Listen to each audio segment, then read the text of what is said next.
क्या था? Lencho was a hard working farmer and he was क्या था? अभी बता रहा हूँ।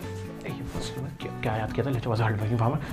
दोस्तों अब ये कुछ भी करने की जरूरत नहीं है, क्योंकि आज मैं आपको सिखाऊंगा कैसे बिना रटे आप लॉन्ग आंसर याद कर सकते हो। साथ ही साथ सीबीएसई के सैंपल पेपर में किस तरह से अब लॉन्ग आंसर को पूछा गया है, यह भी आज की वीडियो में आपको मिलेगा। तो बिना देरी शुरू करते हैं।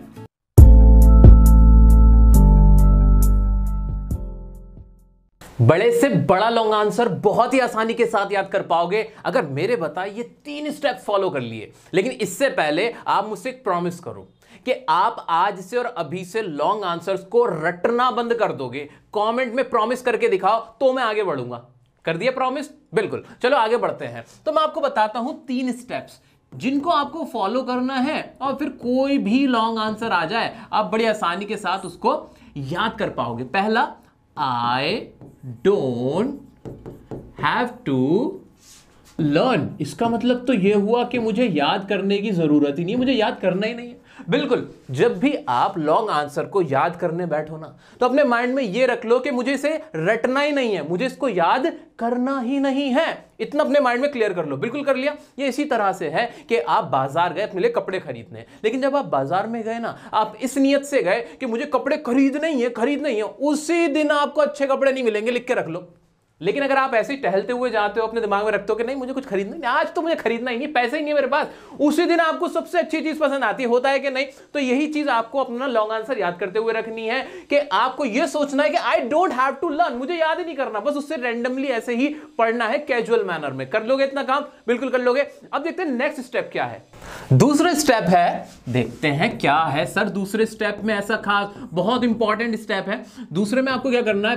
Pick out the keywords. अरे सर ये क्या है? अरे जब आप ऐसे ही पढ़ रहे हो ना उसको, बिना ये सोचे कि मुझे इसे लर्न नहीं करना है, रटना नहीं है, उसमें से जो आपको कीवर्ड्स लगते हैं उसको ना अंडरलाइन कर लेना है या लिख लेना है एक जगह। कीवर्ड्स क्या होते हैं सर? कीवर्ड्स क्या होते हैं? कीवर्ड्स का मतलब है कि जो मेन घटनाएं होती हैं, मेन वोकैब होते हैं, उस चीज से रिलेटेड, उस स्टोरी से रिलेटेड जो भी आपको लगता है कि हाँ ये वर्ड ऐसे हैं जो यहां पे चेंज हो रहे हैं, जो नॉर्मल नहीं है, थोड़े स्पेशल वर्ड आपको लगे ना, उनको बस निकाल के रख लेना एक जगह, या तो उसको अंडरलाइन कर लेना या फिर उसको अलग से लिख के रख लेना। समझ में आ गया? सर करके दिखाओ ना। अरे करके भी दिखाऊंगा, डोंट वरी, करके दिखाऊंगा कीवर्ड्स कैसे निकालने। ठीक है।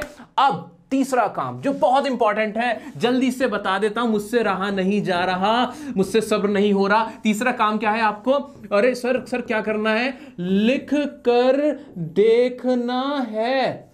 ये क्या? अरे सर इसका मतलब क्या? अरे बस कुछ भी नहीं करना है। आपने जब ये कीवर्ड्स निकाल लिए ना, कीवर्ड से आपको पूरी स्टोरी का अंदाजा हो जाएगा कि इस आंसर के अंदर पूरी स्टोरी थी क्या, और उसके बाद आपको उसको बना के लिखने की कोशिश करनी है। इतना सा काम करना है। सर इतना करने से याद हो जाएगा? नहीं हो ना याद? मुझसे आके कह देना, अभी करवाऊंगा आपको कि किस तरह से आप इसको फॉलो करके बाकी का काम करोगे। अच्छा, ये तो 3 मोस्ट इंपॉर्टेंट स्टेप थे। इसके अलावा भी कुछ 2-3 और स्टेप्स हैं, वो भी बताता हूं। देखो कई बार आप ये गलती करते हो कि आप आंसर तो याद करने लगते हो लेकिन क्वेश्चन ही नहीं पढ़ते कि सवाल क्या था। तो क्वेश्चन को अच्छे से पढ़ना है, यही 4th स्टेप मैं आपको समझाना चाहता हूं। Read the question properly. जो भी लॉन्ग आंसर याद कर रहे हो उसका क्वेश्चन देख लेना। ठीक है भाई। 5वां है हमारा watch videos of the topic. ये इंग्लिश के अलावा भी बता रहा हूं मैं आपको। मान लो आपको साइंस का लॉन्ग आंसर याद करना है, एसएसटी का लॉन्ग आंसर याद करना है, या किसी और सब्जेक्ट का लॉन्ग आंसर याद करना है, तो YouTube पे बहुत सारी वीडियोस अवेलेबल हैं आपके लिए। उसको कहानी के तौर पे आप देख लेना, क्योंकि याद रखना जो हम विजुअली देखते हैं ना, अपनी आंखों से देखते हैं, वो हम लॉन्ग टाइम तक याद कर पाते हैं जो पढ़ते हैं उससे ज्यादा। ठीक है, तो साइंटिफिक फैक्ट है भाई। तो ये आप फॉलो करना है। जो भी वीडियोस आपको अवेलेबल हो जाए, चाहे वो इंग्लिश के चैप्टर्स की अवेलेबल हो जाए वीडियो की फॉर्म, या फिर साइंस है, सोशल साइंस है, या हिस्ट्री है, पॉलिटिकल साइंस है, उनकी वीडियोस एकदम देख डालो। ठीक है, कर सकते हो इतना काम? बिल्कुल कर सकते हो। 5-10 मिनट की वीडियो होती है। ठीक है। नेक्स्ट है हमारा draw diagram your own understanding, यानी फॉर योर ओन अंडरस्टैंडिंग। आपको क्या करना है, जब आप लॉन्ग आंसर समझ लो कि भाई क्या है इसके अंदर, कहानी क्या है, कहानी को समझने के बाद जो आपने लॉन्ग आंसर लर्न किया है उसका अपना एक डायग्राम बनाओ। डायग्राम कैसे बनाना है? अरे कोई लंबा चौड़ा हिस्टोग्राम वगैरह बनाने को नहीं कह रहा मैं आपसे। आपको क्या करना, बस ऐसे ही लिखना है कि क्या क्या कैरेक्टर थे, ये कैरेक्टर थे, ये था, अच्छा ये ऐसे हुआ था, ये ऐसे हुआ था, ऐसे अपना खुद का एक एनालिसिस करना है। कर सकते हो, बिल्कुल कर सकते हो, अपने हिसाब से कर लेना, लेकिन लिख के जरूर देखना कि मोटा मोटा क्या है इसके अंदर, वो मोटा मोटा निकालना है आपको। अब ये सब कैसे करना है, सब कुछ करके दिखाऊंगा भाई, मैं आपको करके दिखाऊंगा। आइए करते हैं कुछ लॉन्ग आंसर्स याद तो दोस्तों अब याद करते हैं एक लॉन्ग आंसर मेरी बताई गई ट्रिक से। आज तो आपको मैं एक लॉन्ग आंसर याद करा के ही भेजूंगा, कोशिश करूंगा कि 2 लॉन्ग आंसर आपको याद करा दूं और उम्मीद करता हूं कि ये लॉन्ग आंसर या इसी से रिलेटेड लॉन्ग आंसर आपके एग्जाम में भी आ जाएं। तो आइए देखते हैं क्वेश्चन क्या है। सबसे पहले क्वेश्चन बहुत अच्छे से पढ़ना है। क्वेश्चन लिखा है, Lencho seemed to be an impulsive man who felt suddenly elated at the rainfall and later became sad to see the destruction which the rain had caused. Did he lack tolerance? Did he not have the courage to face the challenges of life? Elucidated discussing the values one must possess to face any type of situation. कुल मिला के ये कहना चाह रहा है कि रेंचो क्या करेज नहीं था रेंचो के अंदर, उसके अंदर साहस नहीं था, क्या वो घबरा गया था, उसके अंदर सब्र नहीं था? आपको क्या लगता है ये बताना है। अब जब भी लॉन्ग आंसर याद करने बैठो, खास तौर से इंग्लिश के बारे में आपको स्टोरी का पता होना जरूरी है, चाहे हिंदी में ही पता हो। स्टोरी समझ लेना दोस्तों, बार बार कह रहा हूं मैं ये बात आपको, ठीक है। लॉन्ग आंसर से पहले आपको चैप्टर की स्टोरी आना बहुत जरूरी है। अगर आपको लेंचो की स्टोरी पता हो तो छोटी सी तो स्टोरी थी, क्या था उसके अंदर, भैया उसने फसल उगाई थी, फिर बारिश हो गई थी, वो खुश हुआ था, लेकिन बारिश इतनी हो गई कि पूरी फसल खराब हो गई, और फिर उसने लेटर लिखा था, गॉड को लेटर लिखा था, पैसे मांगे थे कि भैया मेरे को पैसे दो, मेरी फसल खराब हो गई। इस तरह की तो कहानी थी, छोटी सी कहानी, हिंदी में ही पता होनी चाहिए, ठीक है। अब मैं आपसे पूरी कहानी लिखने को नहीं कह रहा, मैं तो आपको लॉन्ग आंसर याद करा रहा हूं ना, तो लॉन्ग आंसर तो ऑलरेडी है हमारे पास, ये रहा लॉन्ग आंसर। अब स्टेप क्या था हमारा, याद करो। फर्स्ट स्टेप मैंने आपको क्या बताया था, I don't have to learn, मुझे लर्न करना ही नहीं है, बस इसको कैजुअली पढ़ना है, ऐसे ही नॉर्मल। क्या है, पढ़ते हैं आओ इसके आंसर को। Lencho was a hard working farmer, Lencho एक हार्ड वर्किंग फार्मर था। और दूसरा स्टेप क्या था, जल्दी बताओ कि भाई इसके अंदर से कीवर्ड्स को पिक आउट करना है। तो हार्ड वर्किंग फार्मर यहां पे मेरा कीवर्ड होगा, मेन बात है, इंपॉर्टेंट बात है। तो मैंने क्या किया, मैंने कुछ भी नहीं किया, हार्ड वर्किंग फार्मर ये था मेरा यहां पे, और इसको मैंने यहां लिख दिया।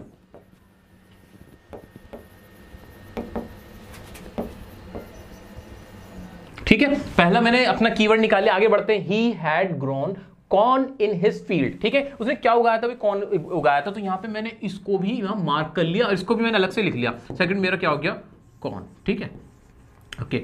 थर्ड वन क्या है हमारा, आगे बढ़ते हैं, कहानी पढ़ रहे हैं हम, कुछ भी नहीं कर रहे, रटने की कोशिश नहीं कर रहे।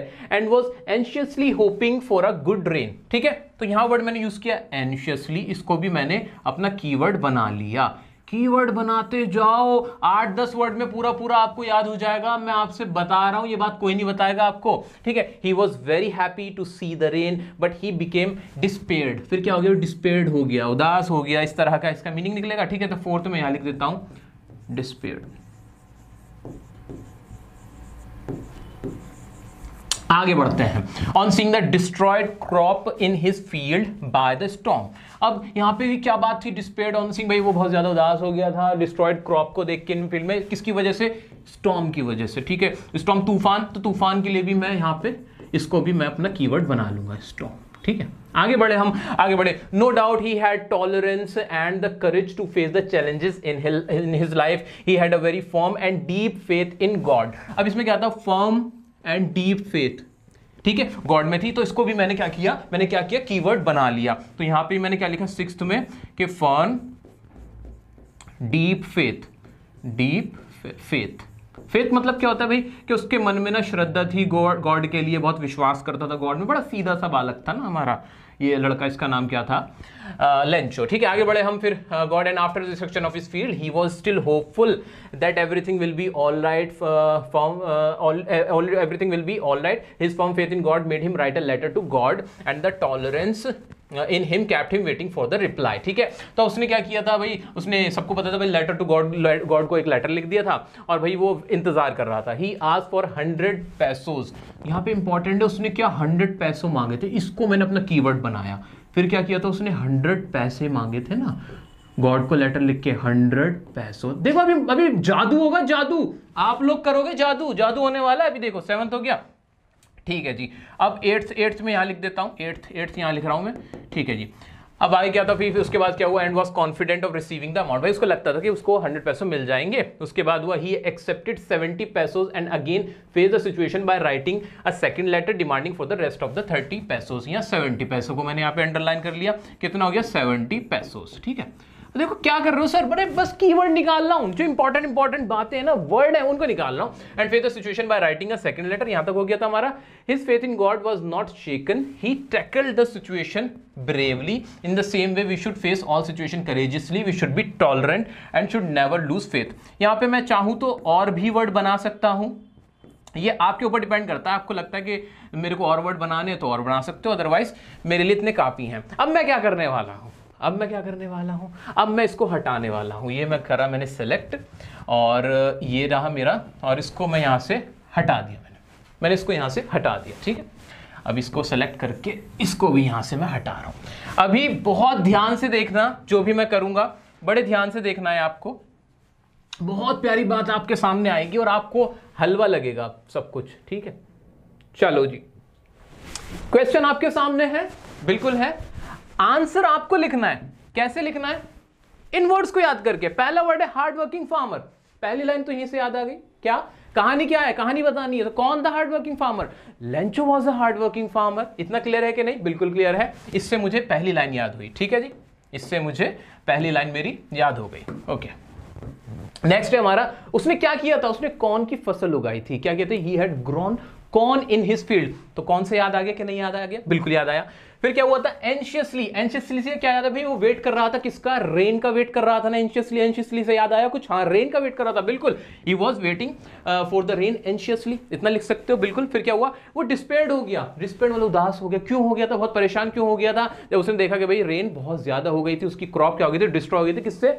स्टॉर्म से। स्टॉर्म क्या होता? तूफान से उसकी क्रॉप डिस्ट्रॉय हो गई थी, ठीक है। आगे बढ़ते हैं। फिर firm deep faith, firm deep faith का मतलब जल्दी बताओ। फर्म डीप फेथ कि बहुत ज्यादा डीप गहरी फेथ थी, किसमें थी? गॉड में थी। तो लैंचो had a firm and deep faith in God, इतना था ना? बिल्कुल था। उसके बाद 100 पैसों, फिर क्या किया था उसने? क्या किया था? 100 पैसों से कुछ याद है? हाँ, he wrote a letter to the God and asked, या फिर डिमांडेड, जो भी वर्ड आप यूज करना चाहो, 100 पैसों फ्रॉम गॉड। इतना था कि नहीं? बिल्कुल। ये भी समझ में आया, ये भी समझ में आया, कोई दिक्कत? यहां तक पूरा क्लियर हो रहा है ना? क्लियर, याद आ रहा है ना सब कुछ? क्या रटा है? बिल्कुल नहीं रटा। आगे बढ़ते हैं। फिर 70 पैसों। अब क्या हुआ था? उससे कितने रिसीव हुए थे? ओनली 70 पैसों रिसीव हुए थे। उसके बाद उसने क्या किया था?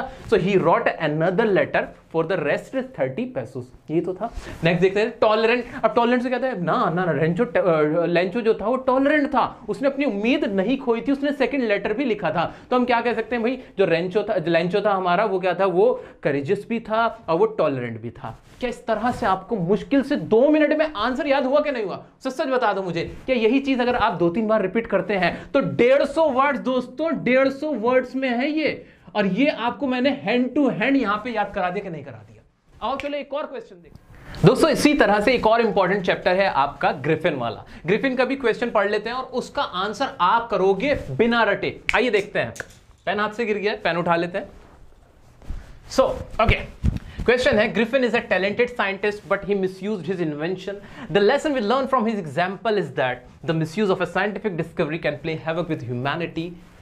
एक्सप्लेन, ठीक है। कुल मिला के जो भी आपसे लॉन्ग आंसर्स होते हैं ना, उसमें पूरी पूरी कहानी ही पूछी जाती है। अब ये कह रहा भाई ग्रिफिन ने क्या किया था? ग्रिफिन की कहानी, मैंने पहले ही बोला कि चैप्टर्स की कहानी हिंदी में पता होनी जरूर चाहिए आपको, ठीक है भाई। इन्होंने कहा भाई ग्रिफिन ने क्या किया? ग्रिफिन बहुत बड़े साइंटिस्ट था, लेकिन उसने अपनी शक्तियों का, अपनी इन्वेंशन का ना मिसयूज किया था। आपको क्या लगता है कि भाई जो ये क्या कहते हैं उसके एग्जाम्पल्स, हमें ये लगता है कि जो मिसयूज हुआ है, जो साइंटिफिक डिस्कवरी का, जो साइंटिफिक उसने इन्वेंशन की थी, खोज की थी, वो बहुत ही खतरनाक रोल प्ले कर सकता है इंसानियत के साथ। उसको एक्सप्लेन करके बता रहे, सीधी सी बात थी, उसने इतनी तबाहियां मचा दी थी, इतना परेशान किया था लोगों को, तो वो इंसानियत के साथ गलती तो कर रहा था। बस स्टोरी बतानी है। आओ इसमें से कीवर्ड आप निकालोगे, बिल्कुल। I don't have to learn, मुझे लर्न नहीं करना, इस हिसाब से हम इसको पढ़ेंगे और कीवर्ड्स निकालेंगे। A true scientist works for the good of humanity. तो यहां सबसे बता दो, अपनी ईमानदारी से अपने दिल पे हाथ रख के मुझे बता दो, इसका कीवर्ड क्या है दोस्तों? जल्दी से बता दो। क्या इसका कीवर्ड ट्रू साइंटिस्ट नहीं है?